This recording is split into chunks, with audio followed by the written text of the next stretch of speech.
A crumbling temple holds a secret written in the stars. Across our world, ancient builders encoded celestial knowledge into stone with impossible precision. This profound connection between earth and sky is a secret language of our ancestors, and today we begin the work to decode it. We are about to explore 20 ancient ruins from every corner of the globe, each one a stunning testament to humanity's timeless obsession with the heavens. You will discover how a pyramid's airshaft targets a specific star cluster, and why a lonely stone circle tracks the moon's slow dance over decades. By the end of this journey, you will never look at these familiar ruins the same way again, understanding the sophisticated science and spiritual vision that guided their creation. How did cultures with no modern tools achieve such astronomical accuracy, and what universal human need were they trying to fulfill? These stones are not silent. They are frozen astronomy, calendars in rock, and monuments to a quest for meaning that reaches for the cosmos. What does it say about us that our greatest monuments so often point to the sky? That quest for cosmic connection began with a simple, universal human experience. Look up on a clear night, far from city lights. You see a vast, dark expanse dotted with countless points of light. It is beautiful, but to an ancient mind, it was also deeply mysterious and potentially terrifying. The sun rose and set, the moon changed shape, stars wheeled overhead in patterns that shifted with the seasons. For a society without electric light or written science, this celestial theater was the most powerful force in daily life.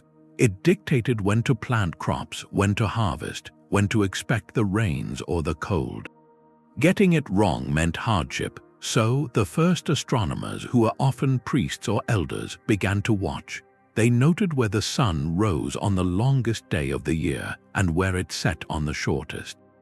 They tracked the journey of specific bright stars, marking their return to the dawn sky. This was not just observation, it was survival. By reading the sky, they could predict the turning of the year with remarkable accuracy, creating the world's first calendars etched not on paper, but in memory and tradition. But the human mind seeks more than just practical answers. We are storytellers. We see patterns and assign meaning. That brilliant star that reappeared just before the floods might be seen as a god signaling the time to move to higher ground. The sun, whose light brought life, was clearly a powerful deity that needed to be honored, aligning a temple so that on the longest day a beam of sunlight pierced its inner chamber was not merely a technical feat. It was an act of communion. It physically demonstrated a harmony between the human world and the divine order. It was a way to capture a moment of celestial power and bring it down to earth to make the gods tangible. Think of it as the ultimate act of architecture, as a prayer. By building in stone, aligned to the eternal cycles of the cosmos, these cultures were attempting to make their beliefs, their power, and their understanding permanent. They were writing their worldview into the landscape itself, using the unchanging stars as their reference point. So when we walk among these ruins today and see a doorway framed by the rising sun on a specific day, we are not just looking at an ancient building technique. We are witnessing a profound statement. It says we understood the rhythm of the universe and we placed ourselves within it forever. This blend of meticulous science and deep spirituality is the key that unlocks the meaning behind every aligned stone we are about to encounter. The precision locked within these stones is perhaps their most humbling mystery. We stand before a corridor that captures a single star's light once every year, or a doorway perfectly framing the solstice sun, and we are forced to ask a simple, staggering question. How, without telescopes, without steel, without even a written manual, how did ancient architects achieve alignments accurate to a fraction of a degree across centuries? The answer lies not in lost technology, but in a profound combination of patience, ingenuity, and eyes trained on the horizon. their primary tool was relentless observation. A priest or sky watcher might spend a lifetime noting where a particular star first peaked above a distant mountain notch. That notch became a marker. The next generation would watch from that same spot, refining the alignment. Over decades, even centuries, this cumulative knowledge became incredibly precise, passed down through stories, songs, and ceremonial practice. They used simple, brilliant instruments. A straight pole planted in the ground called a gnomon casts a shadow. By marking the tip of that shadow at different times of day and year, they could map the sun's path with remarkable accuracy. A length of cord and 2 stakes could establish a perfect straight line toward a celestial target. Some researchers suggest still pools of water were used as natural mirrors to track stars near the horizon, creating a stable, reflective plane to gauge their positions. The real miracle, however, came after the observation. Knowing where to point a temple is one thing. Building that temple, often from stones weighing many tons, and placing its axis with celestial exactness is an engineering feat that still inspires awe. It speaks to a society unified by a shared vision, where hundreds or thousands worked in concert, guided by a celestial blueprint. They used levers, rollers, earthen ramps, and immense communal effort, aligning massive blocks not by chance, but by a carefully maintained sightline passed from the architect to the laborers. This was knowledge made physical. Every perfectly placed stone is a testament to a chain of wisdom stretching back generations, a dialogue between human ambition and the eternal patterns of the night sky. It reminds us that intellectual achievement is not measured by the complexity of our tools, but by the depth of our understanding and our determination to etch that understanding into the world. That high bar is set by the silent, sandy plateau of Giza. Rising from the Egyptian desert, the 3 great pyramids have captivated humanity for millennia. But to see them only as tombs is to miss half their story. From the ground, their scale overwhelms. Yet it is from the imagined perspective of the gods, looking down from the night sky, that a startling pattern emerges. The arrangement of the 3 main pyramids, Khufu, Khafre, and Menkaure, does not form a perfect line. Instead, they are offset in a distinctive diagonal pattern, with the smallest pyramid slightly askew. Now look up on a clear winter night and find the constellation of Orion. There, hanging from his belt, you will see 3 brilliant stars in that same unmistakable, slanted alignment. This visual echo is the heart of the Orion correlation theory. It proposes that the pyramid builders did not just honor the stars, they replicated a specific, sacred piece of the cosmos here on Earth.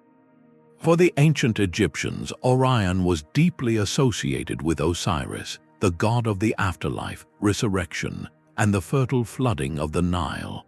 To pattern the eternal resting places of their god-kings after this constellation was an act of profound symbolic magic. It tied the destiny of the pharaoh directly to the cyclical, undying rhythm of the heavens, but the celestial engineering goes deeper than the aerial view. Inside the Great Pyramid, the king's chamber contains 2 narrow shafts, once thought to be for ventilation. Modern research, however, reveals they are precisely angled tubes of stone, piercing the massive core of the monument. The southern shaft targets the belt of Orion. The northern shaft points unerringly to the star Thuban, which was the North Star, the unmoving pivot of the sky during the pyramid's construction. These were not air passages, they were spiritual pathways, meticulously calculated star tunnels. The belief was that upon the pharaoh's passing, his soul would travel up these shafts, drawn directly to Orion to join Osiris for his rebirth, and to Thuban, the eternal, unchanging star, to secure his permanent place in the cosmic order. This transforms the pyramid from a simple monument into a machine for immortality, a stone rocket designed not for physical travel, but for a celestial journey of the spirit. It represents the ultimate fusion of astronomy, religion, and engineering, all serving a single, powerful wish to conquer death by aligning with the perpetual life of the stars. From the Egyptian desert, we journey to the damp, green expanse of Salisbury Plain in England. Here, the massive stones of Stonehenge rise against the sky, a circle of grey sentinels that have watched the horizon for thousands of years. While the pyramids spoke to the stars, Stonehenge holds a profound, earthbound conversation with our own sun and moon. Picture, if you will, the dawn of the summer solstice. As the first light breaks on the longest day of the year, the sun does not rise just anywhere. It crests the horizon in perfect alignment with a single, outlying stone known as the heel stone. From that vantage point, the sun's rays shoot directly into the heart of the monument, illuminating the central altar. This was not a happy coincidence. It was a meticulously engineered celestial event captured in stone. For the Neolithic people who built it, this moment was everything. The summer solstice marked the peak of the sun's power, a turning point after which days would grow shorter. It was a time of critical importance for their survival, signaling the height of the growing season and a key moment for communal gathering and ceremony. But Stonehenge's genius is not limited to a single sunrise. The entire arrangement is a complex astronomical computer. Certain alignments within the circle point to the winter solstice sunset, the shortest day, framing the sun's departure in a stone window. Even more remarkably, some researchers believe specific stones track the moon's more subtle, 18.6-year cycle, known as a lunar standstill, when our satellite reaches its extreme rising and setting points on the horizon. This reveals a society with a deep, generational understanding of time itself. Building Stonehenge was not a single project but a communal endeavor that spanned centuries, even millennia. Each phase of construction, from the digging of the circular ditch to the transportation and erection of the massive sarsen stones from miles away, was guided by this celestial blueprint. It was an act of faith in a future the original planners would never see.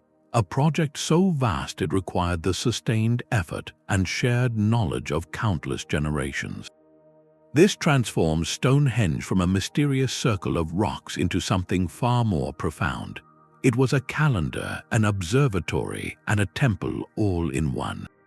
It anchored their world to the reliable rhythm of the cosmos, turning the abstract passage of seasons into a visible, dramatic spectacle of light and shadow. In its silent stones, we hear the echoes of a community that measured its life, its labor, and its rituals by the graceful, predictable dance of heavenly bodies. The Maya architects of Chichen Itza understood something profound about the power of spectacle. Far from the cool, gray stones of Salisbury Plain, in the vibrant heart of the Yucatan Peninsula, they built a pyramid that was not merely aligned to the sun, but one that performed for it. El Castillo, the Grand Central Pyramid, is a masterpiece of architectural illusion. For most of the year, its 9 terraced levels stand in quiet geometric harmony. But on 2 specific days, the spring and autumn equinox, the entire structure transforms into a celestial theater. As the sun begins to set, a remarkable interaction of light and stone unfolds. The stepped corners of the pyramid cast a series of sharp, triangular shadows down the side of the northern staircase. These shadows align perfectly, creating a stunning visual effect, a band of darkness that appears to ripple and undulate down the steps. This shadowy body connects directly to a massive, carved stone serpent head at the base of the staircase. In that fleeting moment of sunset, the great feathered serpent god, Kukulcan, appears to slither down from the heavens and onto the earth. This was no accident. Every angle, every step, every dimension of El Castillo was calculated with breathtaking precision to produce this exact phenomenon only on the equinoxes, the 2 days of the year when day and night are of equal length. For the Maya, these were days of perfect cosmic balance, of renewal and of Kukulcan's return. The descending serpent was a public, undeniable miracle. It visually demonstrated the priests' and rulers' intimate connection with the divine order. Their command of astronomy and mathematics allowed them to seemingly summon a god on schedule, reinforcing their authority and the community's place within a balanced universe. It was knowledge made visible, a calendar carved in light and shadow, proving that their power was woven into the very fabric of the cosmos itself. There is a place in Ireland where darkness holds a promise for 5,000 years. In the gentle landscape of the Boyne Valley stands Newgrange, a massive, grass-covered mound of earth and stone built centuries before the pyramids of Giza. For 364 days of the year, its interior is a realm of perfect, silent black. But on the dawn of the winter solstice, the shortest, darkest day, something miraculous happens. As the sun crests the distant horizon, a single, narrow beam of golden light finds its way through a small, ingeniously designed opening above the entrance, a feature archaeologists call a roof box. That slender thread of light then travels slowly and deliberately down a 60-foot-long stone passageway until it finally reaches the deepest central chamber, flooding the ancient space with a radiant glow for just 17 precious minutes. Then, as the sun climbs higher, the light retreats and the tomb returns to shadow for another full turn of the year. This was not merely a resting place. It was a profound architectural statement about life, death, and hope. The Neolithic people who engineered this alignment were not just marking a date on a calendar, they were physically capturing the moment of the sun's rebirth. In the deepest cold and darkness of the year, they orchestrated a spectacle that proved light would always return. It was a ceremony of stone and sky, a guaranteed promise of renewal witnessed by the community and, in their belief system, by the ancestors within. The precision required to achieve this, to calculate the sun's lowest southern rising point and construct a light, tight passage that would only admit it on that one specific dawn, speaks to a sophisticated, generational understanding of astronomy. Newgrange transforms the abstract concept of cyclical time into a visceral, beautiful experience. It tells us that even in a world defined by hardship, these ancient people looked to the heavens and found not just a way to measure seasons, but a reason to believe in the enduring victory of light. The sun's rebirth at Newgrange was a promise whispered in stone, but in the heart of ancient Egypt, the connection between heaven and earth was a declaration of absolute power. In Thebes, now modern Luxor, the Temple of Karnak was not a single building but a sprawling, ever-growing city of the gods. Its core was a processional avenue, a grand axis stretching from a sacred lake toward the innermost sanctuary. This was not a random orientation. It was a precise celestial alignment, a frozen ray of sunlight cast in stone. On the dawn of the winter solstice, the lowest, most southerly sunrise of the year, a person standing at the lake and looking down that long avenue would witness the sun's disk rising in perfect alignment with the axis, flooding the entire temple corridor with a river of golden light that poured directly into the Holy of Holies. This light was dedicated to Amun-Ra, the king of the gods, the fusion of the hidden creator and the visible sun. The alignment was a daily reenactment of creation itself, but on the solstice it reached its peak, a moment of maximum symbolic power. The temple was far more than a place of worship. It was a cosmic engine designed to maintain Ma'at, the fundamental order of the universe that balanced chaos and harmony. The pharaoh, as the son of Amun-Ra, was the chief operator of this engine. By performing rituals within this precisely aligned structure, he was not just praying, he was actively participating in the maintenance of cosmic balance. His authority came directly from the sun's journey, literally built into the orientation of the nation's most important religious site. What is truly astonishing is how this precise alignment was maintained over centuries, even as successive pharaohs added their own pylons, halls, and obelisks, each expansion carefully respecting that original celestial sightline.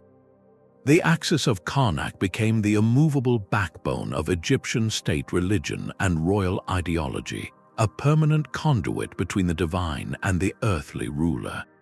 It transformed abstract belief into an architectural certainty, proving with every solstice sunrise that the pharaoh's right to rule was written not just in law, but in the very movement of the heavens.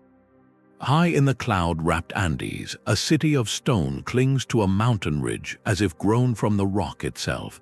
Machu Picchu is a breathtaking testament to the Inca's philosophy of blending architecture with the natural world, but this harmony extended far beyond the earthly. For the Inca, the sun god Inti was the divine ancestor of their emperor, the source of all life and order. Their entire empire, Tawantinsuyu, was conceived as a reflection of cosmic balance, and at Machu Picchu they carved that balance into granite. At the citadel's highest sacred point stands the Teotihuacan, a word meaning the hitching post of the sun. This is not a simple pillar, but a meticulously sculpted stone altar, its angles and planes carved with astonishing geometric precision.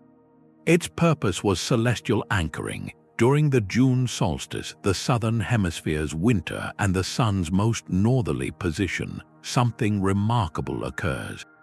At noon, the sun stands almost directly overhead, and the Teotihuacan casts little to no shadow.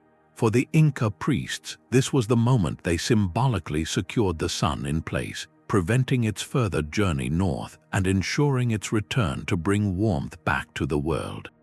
It was an act of profound ritual responsibility, a ceremony where architecture intervened in the cosmic cycle to guarantee the continuation of life itself.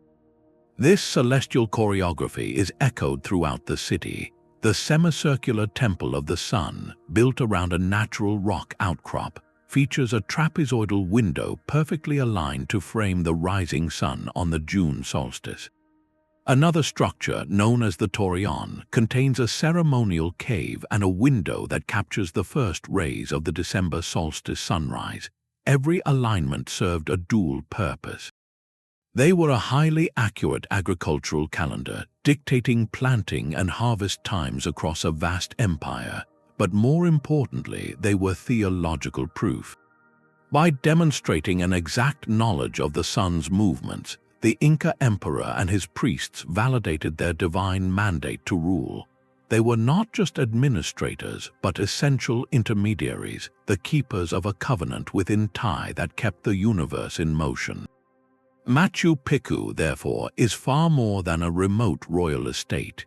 It is a mountaintop observatory and a temple complex designed to synchronize human activity with the heavens. In its silent stones, we see an empire's ambition written in sunlight, a civilization that built its authority on the undeniable, predictable rhythm of the sun's path across the sky. Athena's gleaming temple stands as a symbol of reason and order, but its marble columns may point to a celestial monster. The Parthenon, crowning the Acropolis of Athens, is celebrated for its perfect proportions and its dedication to the city's patron goddess. Yet, beyond its earthly harmony, a subtle astronomical alignment suggests a deeper, mythological narrative etched in stone. While its primary orientation is precisely east-west, capturing the rising sun on the feast day of Athena, some researchers see a second, more symbolic layer. They propose that the temple's axis and the placement of its monumental gold and ivory statue of Athena Parthenos were deliberately aligned with the constellation Draco, the dragon, as it circled the northern pole of the sky. In Athenian foundation myth, the goddess Athena did not simply appear. She won the city in a contest with Poseidon, and her sacred serpent helped secure the Acropolis. More broadly, the archetype of the goddess overcoming a chaotic dragon or draken was a powerful symbol of civilization's triumph over primal forces. By aligning her house with the celestial dragon, the architects could have been staging a permanent cosmic victory. Every stone of the Parthenon would then silently declare that Athena's rational order, embodied by the Polis of Athens, had conquered chaos represented by the dragon and fixed that victory in the eternal wheel of the stars. This transforms the building from a static monument into a dynamic part of the sky's story. It illustrates how Greek architecture did not just honor the gods, it collaborated with the cosmos to tell their stories. The stars became a backdrop for mythology, and the temple became a focal point where that myth was made physically, enduringly real. This was civic identity written in celestial code, a way for Athens to project its divine mandate and legendary past not just to its citizens but to the heavens themselves. Angkor Wat sprawls across the Cambodian jungle, a stone universe built to contain the cosmos. As the world's largest religious monument, its design is a breathtaking act of sacred cartography. The entire complex is a precise terrestrial map of the Hindu universe. Its vast moat represents the cosmic ocean. The concentric galleries symbolize the mountain ranges that ring the world. And the 5 iconic central towers stand as the unmoving axis of all creation. Mount Meru, the home of the gods. This was a place built to manifest divine order on Earth. But in the 1970s, researcher Elena Manica proposed a celestial layer to this terrestrial map that deepened its mystery. She suggested the arrangement of those central towers was not random. Instead, they mirrored the precise positions of key stars in the constellation Draco, the dragon, as they would have appeared at dawn on the spring equinox in the year 1150, the temple's likely dedication date. This is a profound alignment. It would have permanently linked the earthly representation of Mount Meru, the pivot of the spiritual universe, with a specific, observable pattern in the physical night sky. For the Khmer Empire's god-kings, this connection was a source of immense power. It demonstrated that their capital, and by extension their rule, was not merely a political center. It was a cosmic anchor point, a fixed location where the architecture of heaven and the architecture of earth were in perfect, eternal sync. The temple's alignments also functioned with solar precision. The western entrance, an unusual orientation for a Hindu temple dedicated to Vishnu, is perfectly aligned so that on the spring equinox the sun rises directly over the central tower. This annual event transforms the stone silhouette into a radiant crown, a visible coronation of the temple by the sun itself. These alignments served a unified purpose.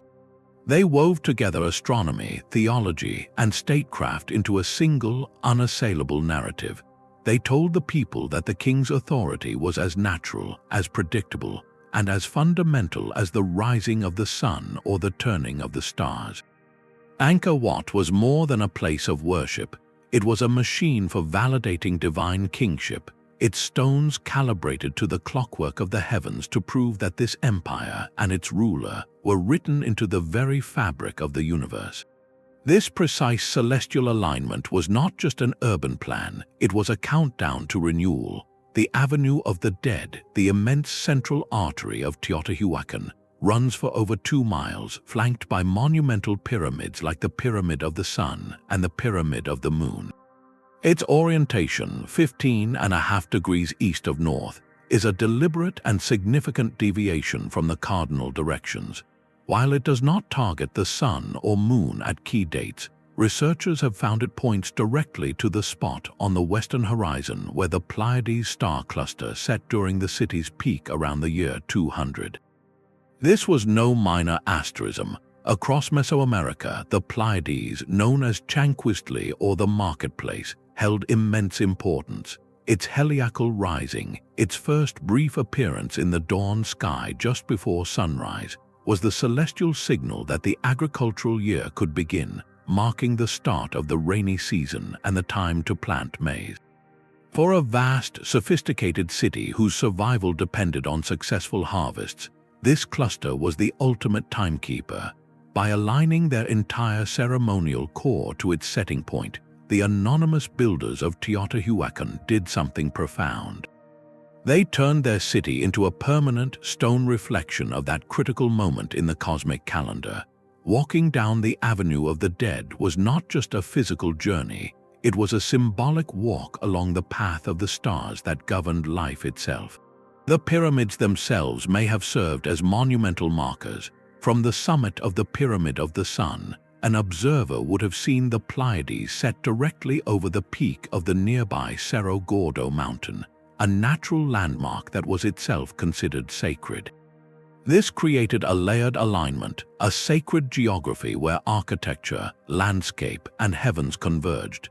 The city's layout becomes a grand mechanism for synchronizing human ritual with celestial events, ensuring that the community's ceremonies for rain and fertility were performed in perfect harmony with the stars' appointed schedule. It speaks to a worldview where urban planning was an act of cosmic participation, a way to weave the fate of a great city into the very fabric of the night sky.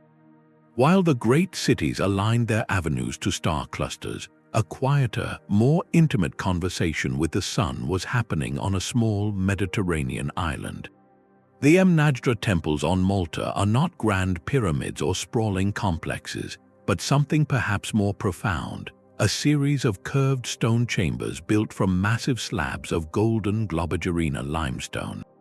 They feel organic, almost like stone shells left by some ancient tide, yet within their seemingly simple form lies a precise and elegant solar machine. The lower temple's entrance is a masterpiece of Neolithic engineering, its doorway carefully shaped and oriented. On the morning of the spring and autumn equinoxes, when day and night hang in perfect balance, the first spear of sunlight does not just fall near the temple, it pierces the main doorway directly. The beam travels inward to strike a specific central stone slab, marking the moment of cosmic equilibrium with unerring accuracy. But the temple's genius does not end there. On the solstices, the sun's path shifts. At the height of summer and the depth of winter, the rising sun's rays no longer enter the doorway center. Instead, they rake across the entrance, illuminating the outermost edges of the megalithic uprights on either side. This creates a simple, foolproof calendar in stone, the central illumination for balance, the edge lighting for the extremes. It required no moving parts, no written instructions, just a deep, generational understanding of the sun's slow migration along the horizon. Consider what this meant for the people who built it over 5,000 years ago, long before metal tools. Their society left no written records, only these silent temples and the remains of their daily lives. The Mnajdra alignment suggests their survival and their spirituality were woven from the same thread. Knowing precisely when the equinoxes occurred told them when to plant, when to harvest, when the seasons were turning. It brought order and predictability to a world that could often feel chaotic. But by embedding this practical knowledge into the very architecture of their most sacred spaces, they elevated it to a divine principle. The temple was their observatory, and the sun's light performing its annual drama across the stones was both a practical tool and a sacred ceremony. It reminds us that astronomical knowledge is one of humanity's oldest and most universal pursuits, emerging not from empires alone, but from small, resilient communities who looked to the sky and saw both a guide for their hands and a message for their souls. On the sun-washed shores of Odisha, a stone chariot of staggering scale stands frozen in its final moment. The Sun Temple of Karnak is not merely a building dedicated to a deity, it is a monumental sculpture of the sun god Surya's vehicle itself, carved entirely from stone. Conceived in the 13th century, this architectural marvel takes the concept of alignment and transforms it into motion. The entire temple is designed as a colossal chariot, pulled by 7 mighty stone horses, representing the 7 days of the week forever straining forward. Its 24 intricately carved wheels are not just decoration, each one symbolizes an hour of the day, and their detailed spokes are believed to have functioned as precise sundials, casting shadows that marked the passage of time across the temple plaza. This was timekeeping on a gargantuan public scale, where the very walls taught the rhythm of the day. The primary alignment is both simple and profound. The main entrance of the temple is oriented precisely to the east so that the first rays of the rising sun would strike directly into the heart of the sanctum, illuminating the deity within. It was a daily reenactment of dawn's victory, a ritual of light programmed into stone. While the central tower has been lost to time, the surviving structure still powerfully conveys its original intent. Every element of Karnak's design served a cosmological purpose. The chariot form itself visualized the Vedic conception of the sun being drawn across the sky. The wheels, with their cycles of carvings depicting life, the seasons, and celestial beings, represented the repeating, wheel-like nature of cosmic time. This temple was a dynamic model of the universe in motion, an attempt to capture not just a static star, but the very journey of that star across the heavens. It reflects a worldview where sacred architecture was not a passive container for worship, but an active participant in the divine narrative, a machine built to align human perception with the perpetual, turning journey of the sun through space and time. While the pyramid of Kukulcan performed for the sun, another structure at Chichen Itza held a silent vigil for a wandering star. The caracol, a peculiar round tower rising on a broad platform, looks almost like a modern observatory misplaced in time. Its name, meaning the snail, comes from the spiral staircase within, but its true purpose was far more celestial. This building is a dedicated instrument for tracking a single, brilliant point of light, the planet Venus. For the Maya, Venus was not just a pretty evening star. It was a deity of immense power, intimately linked to their feathered serpent god Kukulcan, and its movements were thought to directly influence the fates of kings and the outcomes of war. The Maya tracked Venus with obsessive precision, charting its 584-day cycle as it shifted from the evening sky to the morning sky and back again. They knew its rhythm down to the hour, and the caracol was their stone calculator. Its design is a masterpiece of focused astronomy. Narrow, slit-like windows, not meant for viewing broad vistas, are precisely aligned to key points on the horizon. One set frames the extreme northern setting point of Venus, another its extreme southern setting point. From this tower, a priest astronomer could watch as the planet, in its slow dance, would appear to touch the edge of the world through one of these stone sites, confirming the celestial calendar and the divine timing it dictated. This knowledge was not academic, it was strategic and spiritual.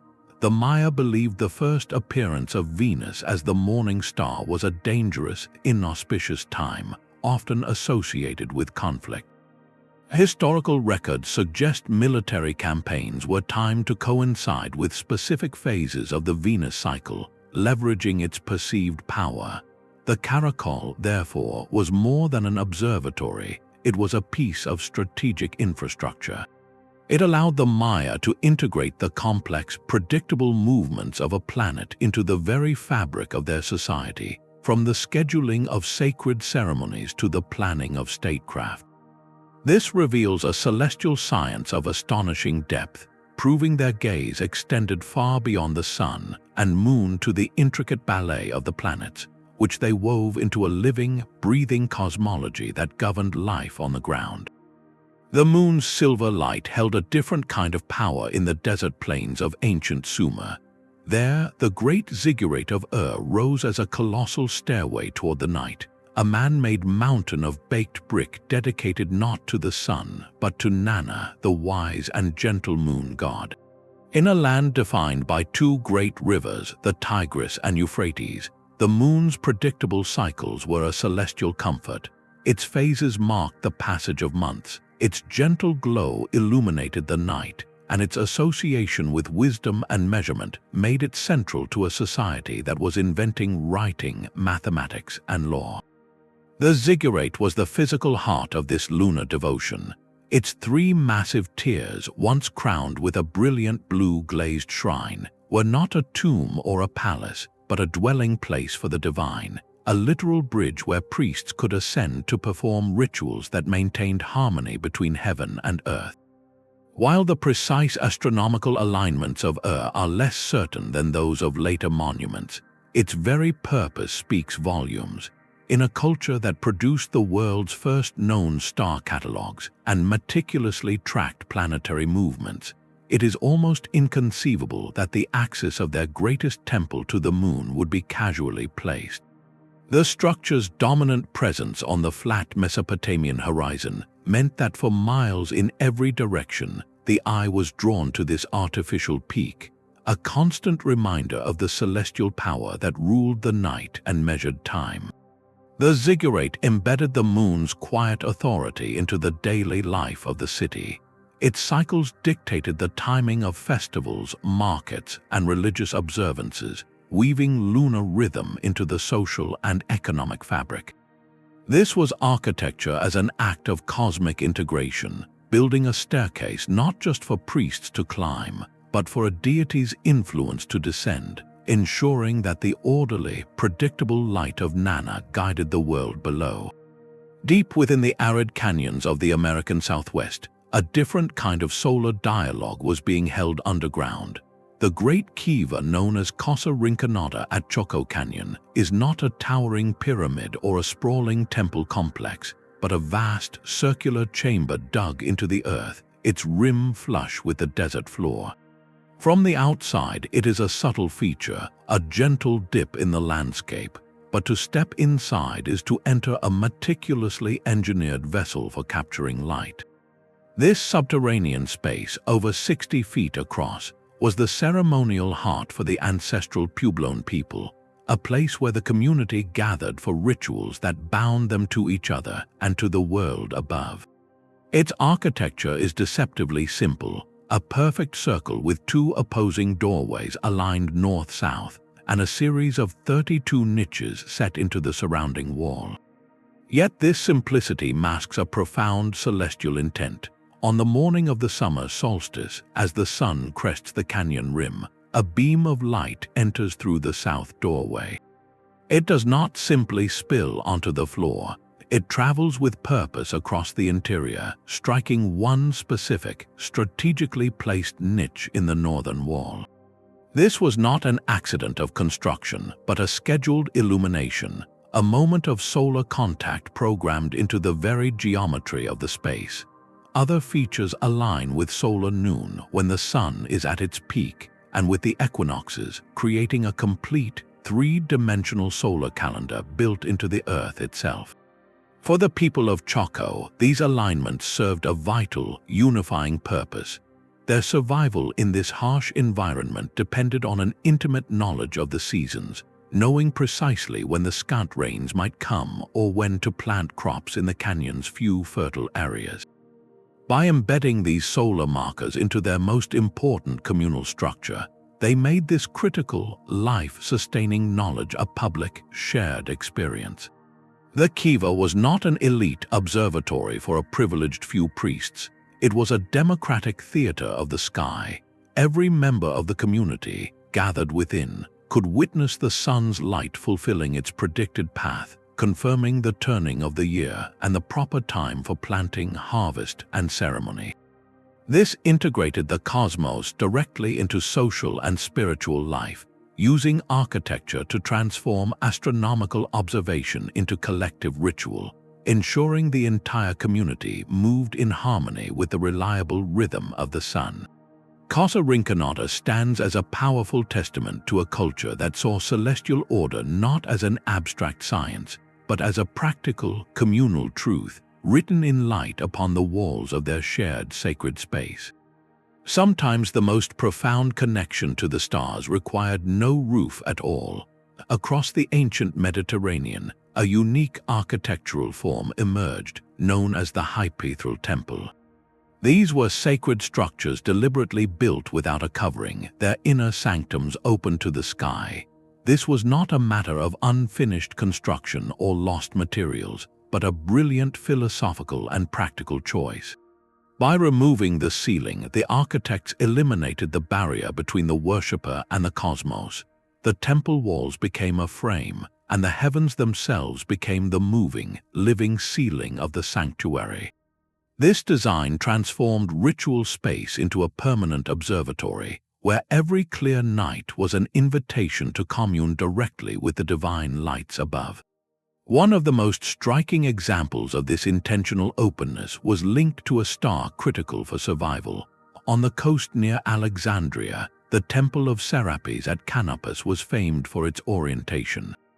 Its open court was precisely aligned to face south, toward the brilliant, lonely beacon of the star Canopus, the second brightest star in the night sky.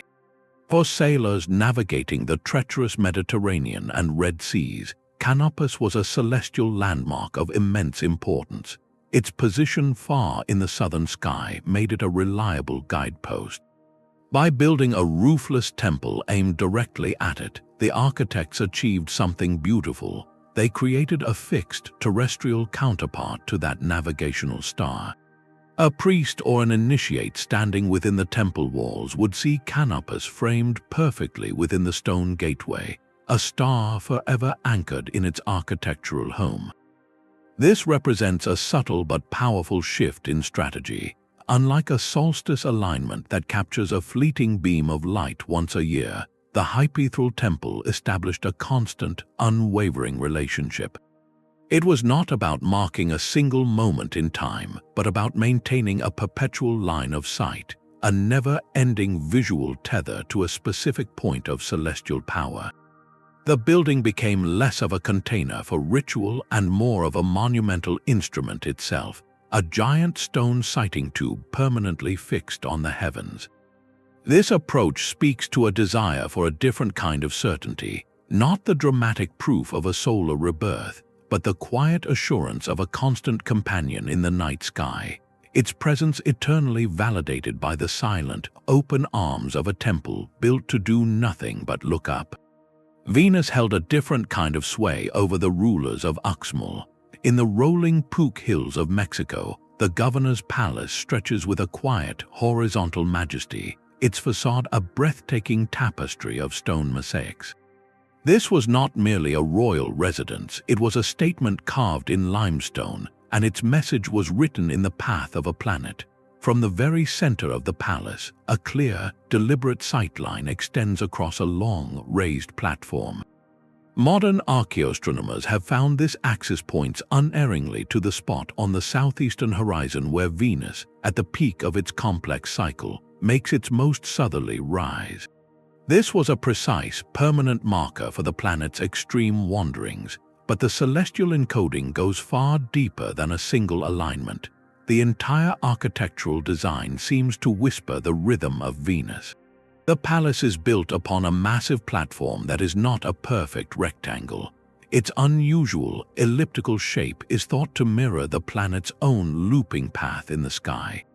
Even more compelling, the intricate geometric patterns on its facade, those thousands of carved stones forming a mosaic of crosses and latticework, may hold a numerical key. Researchers suggest the counts and repetitions of these design elements correspond to the numbers that define Venus's cycles, particularly the synodic period of 584 days, and the larger 8-year pattern after which its risings and settings repeat against the backdrop of stars. This transforms the building from a static monument into a dynamic, three-dimensional almanac. For the Maya, Venus was Kukulcan, the feathered serpent, a deity of war, rain, and royal authority. Its appearances were omens that dictated the timing of ceremonies, agricultural cycles, and even military campaigns. By embedding this sophisticated planetary calendar into the very walls of his palace, the ruler of Uxmal was making a public, undeniable claim. He was demonstrating that his power was not just political, it was cosmological. He and his court astronomers could predict the movements of the most capricious and brilliant wanderer in the night sky. This knowledge, displayed so openly in civic architecture, told every citizen that their leader was in sync with the fundamental order of the universe. The governor's palace was therefore both an observatory and a propaganda tool, a declaration that the right to rule was validated by the silent, predictable mathematics of the heavens themselves. The moon's southern standstill was a slow, deliberate whisper on the horizon.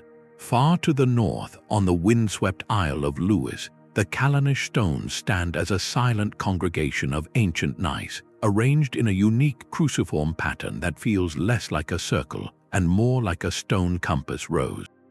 While solar alignments mark the reliable pulse of the year, the builders of Callanish fixed their gaze on a far more patient rhythm, the moon's majestic and complex 18.6-year cycle. Their central stone avenue points not east for the sun, but almost due south, aiming directly at a distant notch in the hills. This was no random target. It was a precise marker for the moon's most southerly rising point, the extreme limit of its long, slow dance across the night sky. Once every generation, the full moon at this southern standstill would appear to rise from that specific hill, its glow seeming to roll along the horizon before climbing into the heavens, perfectly framed by the stone-lined avenue. This was an event that required generational memory to witness in its full cycle, a celestial phenomenon that unfolded on a timescale far beyond a single human life. What profound patience and sustained observation this alignment represents. A community had to watch, record, and pass down knowledge for decades, noting the moon's incremental shift year after year until it finally reached its southern extreme. The ritual significance of this moment must have been immense, a rare celestial climax that likely drew people from across the region for ceremonies that connected them to a cosmic clock ticking to a profoundly slow beat. Callanish expands our understanding of Neolithic astronomy. It reveals a society that was not only concerned with the sun's daily and annual cycles that governed planting and harvest, but was also deeply captivated by the moon's more subtle, generational narrative. This lunar alignment speaks to a different kind of timekeeping, one concerned with epochs, ancestry, and the long arc of cultural memory. It transforms the stones from a simple calendar into a monument to patience itself, a testament to a people who looked to the heavens and planned not just for the next season, but for the next generation, etching that far-sighted vision into the very bones of the land. Alexander the Great made a perilous desert crossing to ask a single question. His destination was not a capital or a battlefield, but the remote and sacred oracle of Ammon at the Siwa oasis, a place of such spiritual power that its pronouncements could shape the fate of empires. Unlike the monumental public alignments of Giza or Karnak, the temple at Siwa presents a different kind of celestial mystery. Here, the connection to the heavens was likely not a grand solar spectacle for the masses, but an intimate, esoteric tool designed to amplify a single, profound experience, the moment of divine prophecy. Oracular sites across the ancient world were often situated in places felt to be thin boundaries between the human and the divine, where the voice of a god could be more easily heard.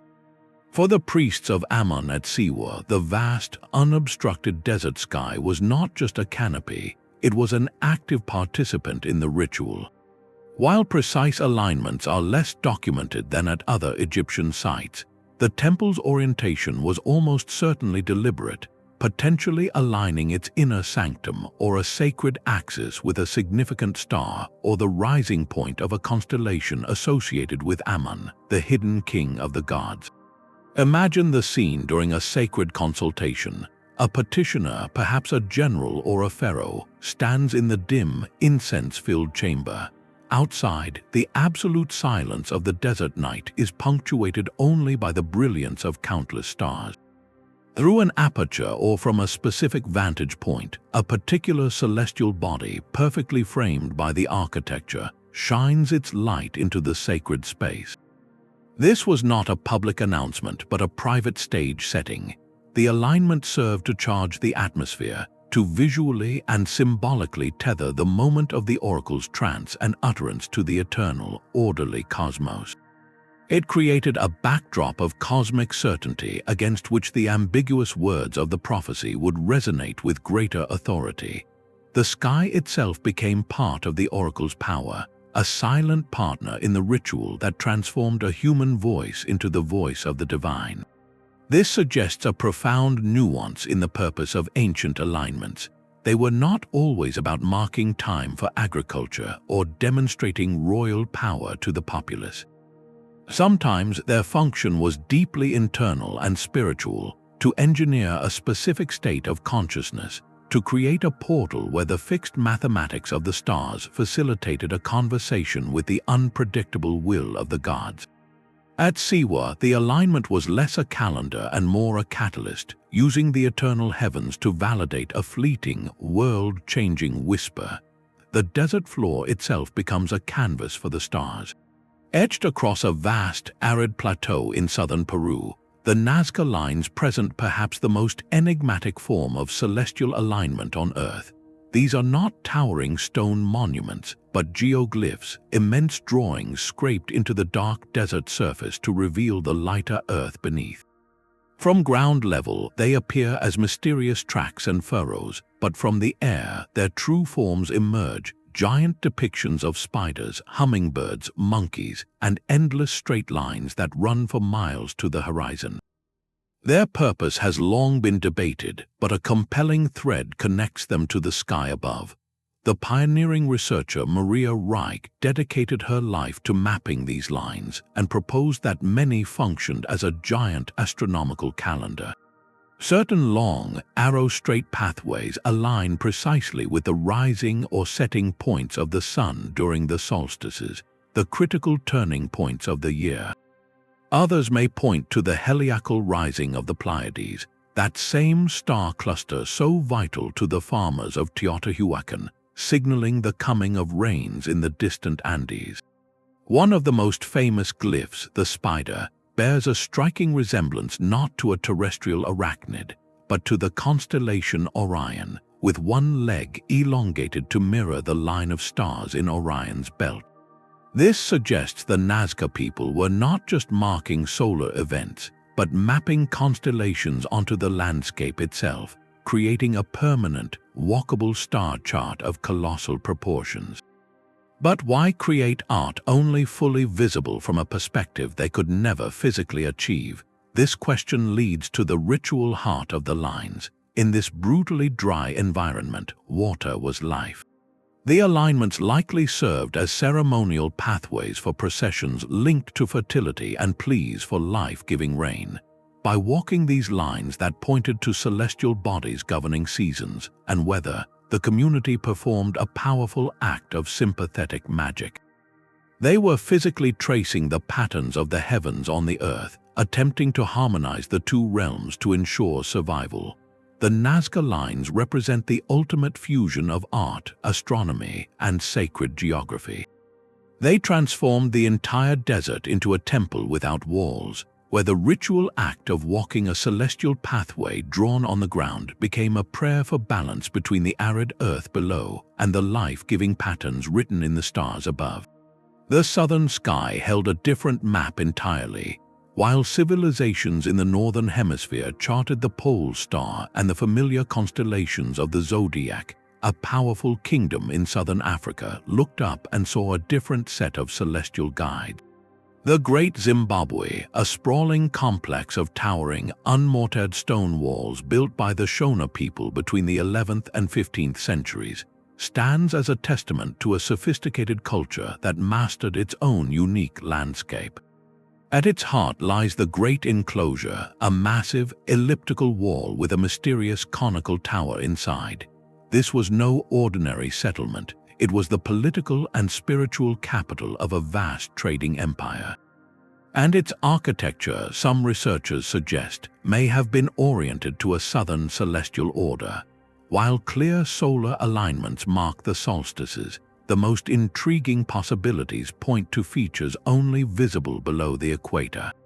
The walls and entrances of the Great Enclosure may align with the rising or setting of the Southern Cross, that compact, brilliant constellation that has long served as a navigational beacon. Even more compelling is a potential connection to the Magellanic Clouds, those two fuzzy patches of light that are actually nearby dwarf galaxies, forever invisible to those in the north.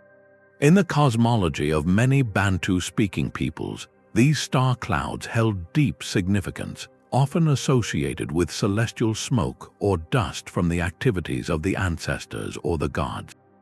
Aligning the walls of this royal sanctuary with such distinctive southern landmarks would have been a profound act of cultural and political statement. It rooted the authority of the Zimbabwean rulers not in a borrowed northern sky, but in the very heavens that arched over their own domain. Their power was validated by the unique stars that shone on their kingdom alone. This represents a brilliant adaptation of a universal human practice, astronomy, to a specific hemisphere and worldview. The great enclosure becomes more than a fortress or a palace. It transforms into an architectural anchor, tethering a mighty African empire to the distinct, shimmering map of the southern night, declaring its sovereignty under a canopy of stars its northern contemporaries could never even imagine. This shared impulse weaves a global tapestry of celestial architecture, from the humid jungles of Cambodia to the windswept plains of England. Cultures that never met were answering the same fundamental questions with stone and sunlight. They looked up at the vast, unpredictable world and sought a fixed point, an anchor. The heavens, with their perfect, repeating cycles, offered the only true constants they could find. The sun always returned after the solstice. The Pleiades always signaled the rains. Venus completed its dance on a predictable schedule. By aligning their greatest monuments to these celestial events, they were doing more than telling time. They were building certainty into their world. They were creating a physical, permanent link between the chaos of human life and the sublime order of the cosmos. This is not a story of cultural diffusion, of one idea traveling the world. It is a story of convergent evolution of the human spirit. When faced with the profound mysteries of existence, generation after generation, in isolation, turned their eyes upward and found similar answers written in light. They expressed those answers according to their own environment, mythology, and materials, but the core revelation was the same. The universe has a rhythm, and we can harmonize with it. This transforms our understanding of these ruins. They are not just isolated wonders or the achievements of single, brilliant cultures. They are individual verses in a single, planet-spanning epic poem, a human epic about our search for meaning. Each temple aligned to the solstice, each corridor built for a star's beam, is a stanza in that poem. They tell us that long before global communication, we were already having a global conversation, not with words, but with the silent language of architecture, all directed at the stars. What does this say about us? It suggests that the drive to comprehend our place in the grand scheme is as intrinsic to humanity as language or art. We are, at our core, cosmic cartographers, forever trying to map our tiny, fleeting lives onto the infinite canvas of the night sky. That silent dialogue between earth and sky is a legacy written in stone and light. From the Great Pyramid's stellar shafts to Kallanish's patient lunar tracking, these 20 ruins are far more than historical relics or tourist destinations. They are profound, enduring conversations in stone, a global chorus of human voices speaking across millennia to the universe itself. They teach us a fundamental truth about our ancestors. They were not primitive people simply struggling to survive. They were keen scientists, meticulous observers who tracked planetary cycles with astonishing accuracy. They were spiritual seekers, trying to understand their place within a vast and often mysterious cosmos. And they were visionary artists, using the landscape itself as their canvas to map the heavens onto the earth in forms of breathtaking beauty and scale. This celestial legacy is a challenge whispered down through the ages. It asks us to look up from our screens more often, to truly see the night sky that was their constant companion. It invites us to recognize the deep, unbroken connections between their world and ours, between their questions and our own ongoing search for meaning. In their alignments, we see a shared human quest for understanding, a drive to find order, purpose, and connection that transcends every boundary of time, culture, and geography. Their monuments are not just about the past, they are about the timeless human spirit reaching for the stars. If this journey through star-aligned stones has expanded your view of history, we would love to hear from you. Share your thoughts in the comments below about which celestial alignment amazed or moved you the most. For more voyages into the profound mysteries of our shared past, don't forget to subscribe and tap the bell. Until next time, keep looking up.